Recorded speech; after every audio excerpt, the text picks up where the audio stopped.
Bom dia, turma!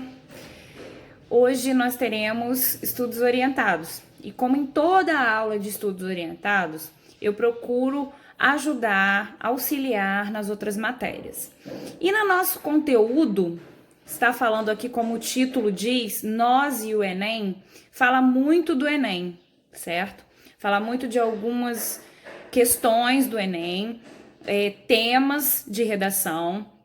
E eu andei postando algumas dicas de como se estudar, como planejar o seu estudo em casa, né? E no título desse bimestre, nós temos Antena para o Mundo, na página 16. O que seria essa antena para o mundo? Essa antena para o mundo é você estar ligado nas atualidades, para você fazer uma redação ou até mesmo os textos utilizados pelo Enem são textos atuais, são textos com temas polêmicos, com temas importantes na sociedade e no Brasil, certo? Aqui nós temos na página 18 e 19, nós temos uma proposta de redação no nosso conteúdo, né, na nossa apostila, que eu falo material de apoio, né, eu sempre chamo de material de apoio. Ele está sempre anexado nos nossos estudos orientados, tá lá, o conteúdo inteiro. E eu tenho aqui, da página 20 a 38, desculpem, da página 20 a 38, eu tenho um raio-x da questão, que são questões de outros Enems e que está lá a questão e a análise dessa questão. Se vocês quiserem utilizar, ó, da página 20 a 38, tem um bom conteúdo aí para você refazer de várias áreas de conhecimento, tá? Dentro do nosso conteúdo. E na página 19, nós temos aqui, que é o que eu vou falar hoje, que é sobre a redação, que é muito importante no Enem. Nós temos aqui alguns temas anteriores. Nós temos de 2010 a 2016, na página 19 do nosso conteúdo, tá lá. 2010, o trabalho na construção da dignidade humana, foi o tema de 2010. Em 2011, foi viver em rede no século XXI, os limites entre o público e o privado. Em 2012, focaram o movimento imigratório para o Brasil no século XXI. Em 2013, efeitos da implantação da lei seca no Brasil. 2014, publicidade infantil em questão no Brasil. 2015, a persistência da violência contra a mulher na sociedade brasileira. E em 2016, caminhos para combater a intolerância religiosa no Brasil.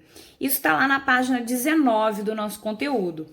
Então, eu acho importante sempre vocês pegarem temas anteriores e refazerem, tentarem fazer essa produção textual para ter um treinamento, para fazer um treinamento, né? Isso faz parte do teste.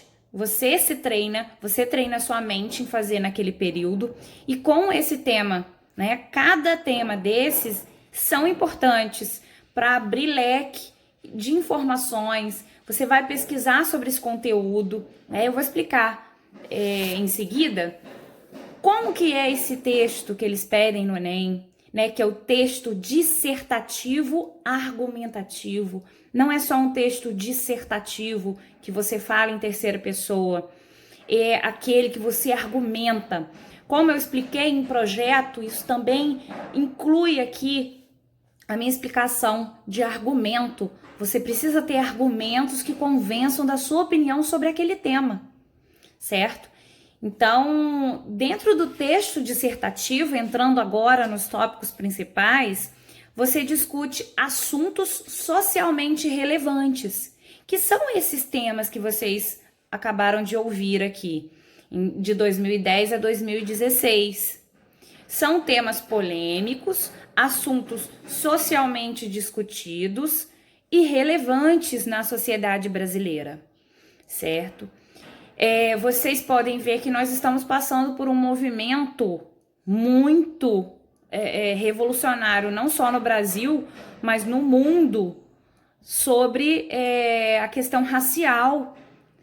né? A questão racial, a questão que ocorreu com o policial matando um negro e uma certa tortura em que não dá pra gente assistir, né? Não é humano. Isso é uma questão social relevante. A questão racial, a embutir o negro no mercado de trabalho, embutir o negro como um ser humano que é, né? Então, esse é um tema interessante para a redação do Enem. O tema também do corona é um tema atual, é um tema que pode ser tratado? Pode. Dá pra gente saber qual vai ser o tema da redação desse ano ou ano que vem? Não sabemos, né? Se vai tratar do corona? Não sabemos. Mas é um tema que você precisa estar por dentro, né? Você, nesse texto dissertativo, você expõe a sua opinião, você tenta persuadir, convencer o seu interlocutor daquilo ali, daquela informação que você tem como opinião. Mas não é preciso você dizer eu acho, eu penso, nada disso. Você pode dizer fala-se, disse, né? Sabe-se. Então, essa partícula C é muito utilizada na produção. Apresentando argumentos, ou seja, justificativas que comprem a sua ideia. Então, você precisa ali, dentro do seu texto dissertativo, além de colocar argumentos, porque ele é argumentativo, você precisa justificar por que você tem essa posição, essa ideia, esse pensamento, né? Como toda produção de texto, existe começo, meio e fim, certo? E nós temos ali divididos introdução, desenvolvimento, conclusão. Numa redação de Enem, provavelmente vocês vão ter lá 30 linhas. Então isso é limitado. Você precisa treinar dentro dessas 30 linhas, porque é uma regra. E como será feito? Qual finalidade será feito, né? Nós temos aqui na introdução, geralmente, um parágrafo, por causa desse limite de linhas. Um parágrafo. Nesse um parágrafo, o que você vai colocar nele? Você vai colocar a definição do tema, você vai colocar perguntas, você vai colocar o ponto de vista defendido, né, com argumentos. Você vai colocar o seu posicionamento a respeito do tema. Então, precisa ter tema e tese, né? Tema é o contexto, né? O Brasil na atualidade, qual é o contexto desse assunto. O foco central do tema, qual é o foco central desse tema? A palavra que problematiza, qual é a palavra ali que é o foco central? Qual é o problema chave? Tá? Você precisa identificar. E aí, dentro da tese, você tem o posicionamento a respeito do tema. A tese é o posicionamento. Qual o seu posicionamento? E você tem que manter esse posicionamento. Você não pode se contradizer. No decorrer do texto, da redação, da produção de texto dissertativo argumentativo, você tem que informar os seus argumentos e permanecer nessa posição, nesse pensamento seu. Você tem o desenvolvimento, que geralmente são 2 parágrafos, por causa do limite, né? Lembrando, por causa do limite de linhas.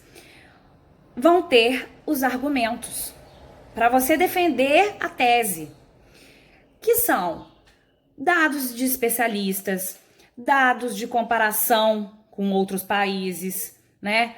Como você defende esse modo de pensar seu. Sem falar eu acho, sempre em terceira pessoa, fala-se, constata-se, certo? Ali você vai desenvolver todo o seu argumento. Você vai tentar convencer o seu leitor do seu pensamento sobre esse assunto, sobre esse tema. Conclusão, geralmente, como o próprio nome diz, conclui, fecha o assunto. E tem que ter um parágrafo, certo? Para concluir o raciocínio. Ele retoma o que foi dito lá na frente, lá no início, na introdução, de forma resumidinha, e tem uma proposta de intervenção social. Geralmente, quando tem essa proposta de intervenção social, ele tem o agente, quem age ali na situação, a ação desempenhada, como será feito e com qual finalidade será feito isso. Para que será feito isso? Então, na conclusão, você fecha dando uma solução para aquele problema, né? Você tem o agente, quem vai fazer, a ação desempenhada, o que vai fazer, como será feito, qual é o modo que será feito essa conclusão e com qual finalidade. Para que isso será feito? Né? Então, dentro da conclusão precisa ter esses itenzinhos. E dentro desse texto dissertativo argumentativo, além de você falar a opinião sem dizer eu, além de você usar argumentos, você precisa reunir esses parágrafos. Esses parágrafos, para eles terem uma coesão, uma coerência, eles precisam estar interligados. Eu não posso escrever um parágrafo solto do outro. O primeiro parágrafo, ele introduz, ele fala sobre esse tema, ele inicia a minha conversa com o leitor, certo? E aí ele tem que estar ligado aos argumentos que eu vou mostrar no desenvolvimento. E o desenvolvimento tem que mostrar a conclusão e estar interligado à conclusão. A conclusão tem que haver com o tema inicial e com os argumentos que estão no desenvolvimento, certo? Então, estando interligados através de conectivos, conectores, né, algumas palavrinhas que interligam o texto, ele se torna fluido. É preciso esse texto ter coesão, coerência. Não é só escrever bem uma introdução bonita, um desenvolvimento bonito, se eles estão isolados, certo? É preciso conexão entre eles. Bom, espero que eu tenha dado aqui um pouquinho das dicas sobre a dissertação argumentativa do Enem. Na próxima aula, eu darei alguns passos que vocês precisam seguir, que é bom seguir, né? Para poder escrever uma dissertação argumentativa, certo? Até a próxima!